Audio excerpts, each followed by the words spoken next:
Hello बच्चों, class 8th math Prachi book की assignment 6.2 का क्वेश्चन नंबर 2 करेंगे आज। आपका क्वेश्चन है, Gopal bought 60 kg of mango at ₹48 पर kg. He sold 70% of mangoes at ₹60 पर kg and remaining mangoes at ₹35 kg. Find Gopal's gain और loss percent on whole deal. तो बच्चों, इस क्वेश्चन का मतलब है गोपाल जो है उसने क्या किया, 60 kg जो मैंगो थे वो ख़रीदे 48 रुपीज़ पर kg में। ठीक है, इतने रेट में उसने ख़रीद लिए। उसमें से उसने क्या किया, 70% जो मैंगो थे वो उसने दोबारा से बेच दिए 60 रुपीज़ पर kg के लिए रेट पर। ठीक है, और उसके बाद जैसे जैसे क्वेश्चन आता जाएगा मैं आपको बताती जाऊँगी क्या करना है उसने। तो बच्चों, हम लिखेंगे cost price of 1 kg of mangoes. वो क्या दिया है हमें बच्चों, 48 रुपीज़। ठीक है ना। अब हमें क्या निकालना है बच्चों, अब हमें निकालना है 60 kg का। ठीक है, 60 kg लिए थे ना उसने मैंगो, तो हम उसका भी रेट निकाल लेते हैं 48 के हिसाब से। ठीक है, तो मैं लिखूँगी 48 इंटू 60।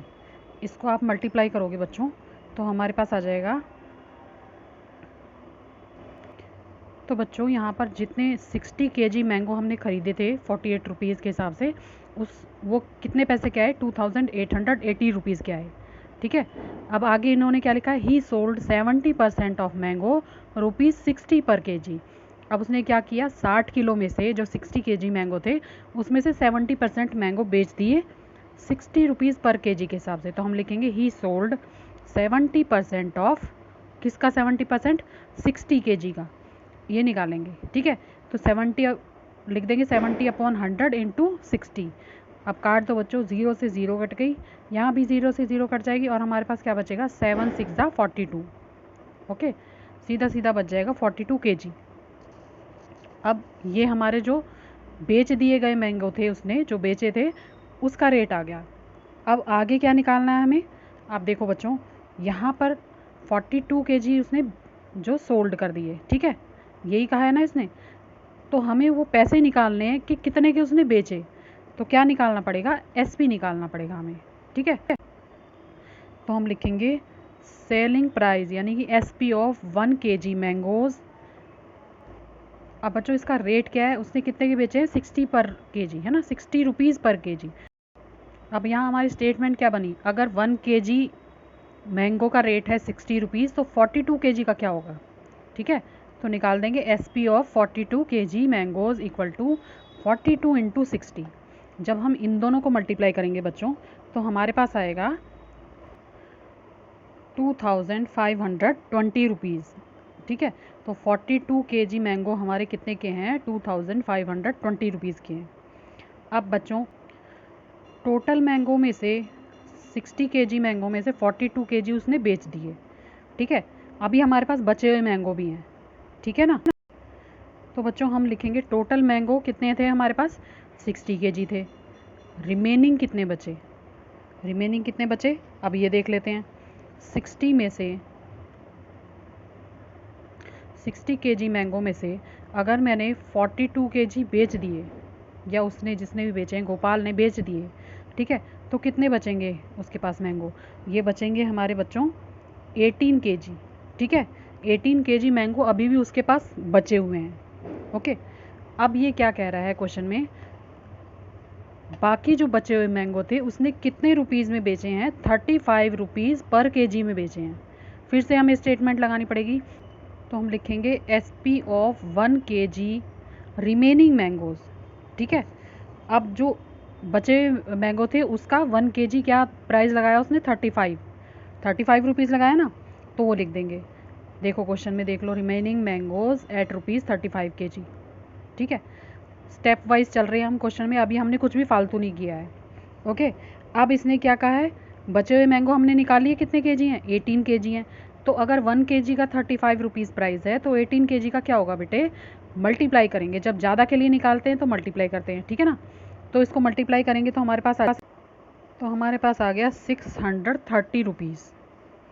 ठीक है, ये हमारे बचे हुए मैंगो का प्राइस आ गया। अब हमें क्या करना है, टोटल जो हमने पहले मैंगो बेचे हैं 60 रुपीज़ पर केजी और जो हमने दोबारा मैंगो बेचे हैं 35 रुपीज़ पर केजी, इसका टोटल सेलिंग प्राइस निकालेंगे। ठीक है, तो लिख देते हैं टोटल सेलिंग प्राइस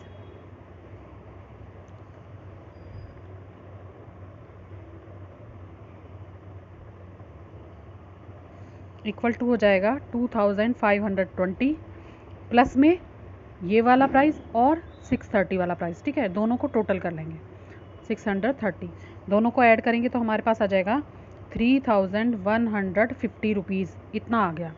ठीक है, सेलिंग प्राइस हमारा क्या आ गया 3150 रुपीज़। जब इनको टोटल करेंगे तो ये प्राइस आ गया मेरे पास इतने रुपीज़। अब हमें क्या करना है, कॉस्ट प्राइस भी निकाल लेते हैं।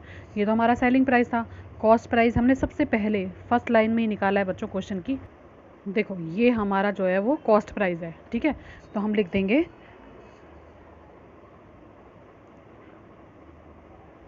टोटल कॉस्ट प्राइस हमारा हो जाएगा 2880।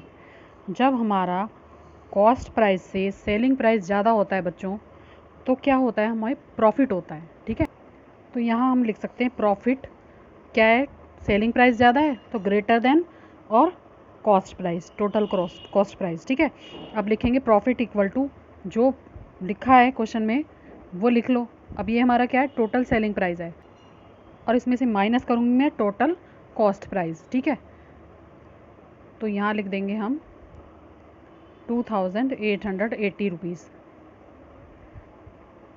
ठीक है बच्चों, प्रॉफिट का फार्मूला क्या है, प्रॉफिट अगर आता है तो क्या करते हैं, सेलिंग प्राइस में से कॉस्ट प्राइस को माइनस कर देते हैं, जो बचता है वो हमारा प्रॉफिट होता है। तो यहाँ आ गया मेरे पास ₹270। ठीक है, 270 आया मेरा प्रॉफिट। अभी हमें क्या करना है, एक काम और करना है, प्रॉफिट परसेंटेज निकालना है। ठीक है, तो प्रॉफिट परसेंटेज का फार्मूला होता है बच्चों, जब भी हमें प्रॉफिट की परसेंटेज निकालनी होगी तो क्या लिखेंगे, profit percent equal to profit upon में सीपी यानी कि कॉस्ट प्राइस और इनटू में 100। ठीक है, मल्टीप्लाई कर देंगे 100 से।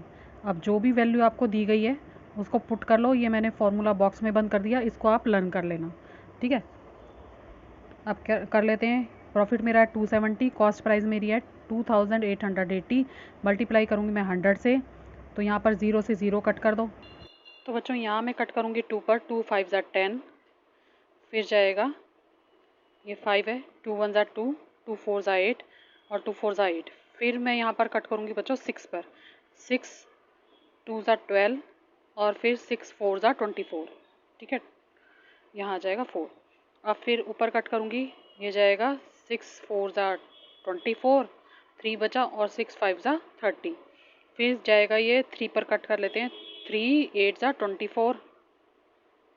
ठीक है, और ऊपर काटेंगे 3 1 ज़ा 3, 3 5 ज़ा 15। ठीक है, अब मेरे पास क्या बच गया यहाँ पर, यहाँ बचा है 15 इंटू 5, 15 और 5 बचा है और अपॉन में बचा है 8। ठीक है, ये हो जाएगा 15 5 ज़ा होता है 75 अपॉन 8। और जब हम इसे डिवाइड करेंगे बच्चों, 75 को मैं 8 से डिवाइड करूँगी तो ये जाएगा 8 9 ज़ा 72। ठीक है, बचेगा 3, तो इसको लिख लेंगे हम अपने आंसर को। इसको लिखते हैं बच्चों 9 और 3 अपॉन 8%। ठीक है, पहले 9 लिखते हैं, फिर जो रिमेनिंग बचता है उसको लिखते हैं और जिससे डिवाइड करते हैं उसको लिखते हैं। ठीक है, अपॉन में। तो ये बच्चों हमारा प्रॉफिट आ गया। ठीक है, ये हमारा आंसर। तो देखो बच्चों, यहाँ से मैंने क्वेश्चन स्टार्ट किया था, आप स्क्रीनशॉट ले लो चाहे इसको उतार लो। ठीक है, यहाँ से स्टार्ट किया था, पहले मैंने सीपी निकाला, फिर उसने जो मैंगो बेच दिए थे, ठीक है, उसका रेट निकाला, फिर एसपी निकाला, फिर टोटल मैंगो के प्राइस में से जो उसने सोल्ड कर दिए थे उसका प्राइस निकाला। तो आप क्वेश्चन प्रॉपर देख लो। ठीक है, आराम से मैं दिखा रही हूँ, आप उतार लो। बहुत बच्चों की शिकायत थी कि मैं जल्दी से करके स्क्रीनशॉट नहीं लेने देती, तो इस तरह से हमारा क्वेश्चन जो है यहाँ तक प्रॉफिट निकल जाएगा। उसके बाद परसेंटेज निकालने के लिए बच्चों इस तरह से निकालेंगे। ठीक है, तो यहाँ हमारा प्रॉफिट परसेंटेज भी निकल जाएगा। तो ये था क्वेश्चन नंबर 2।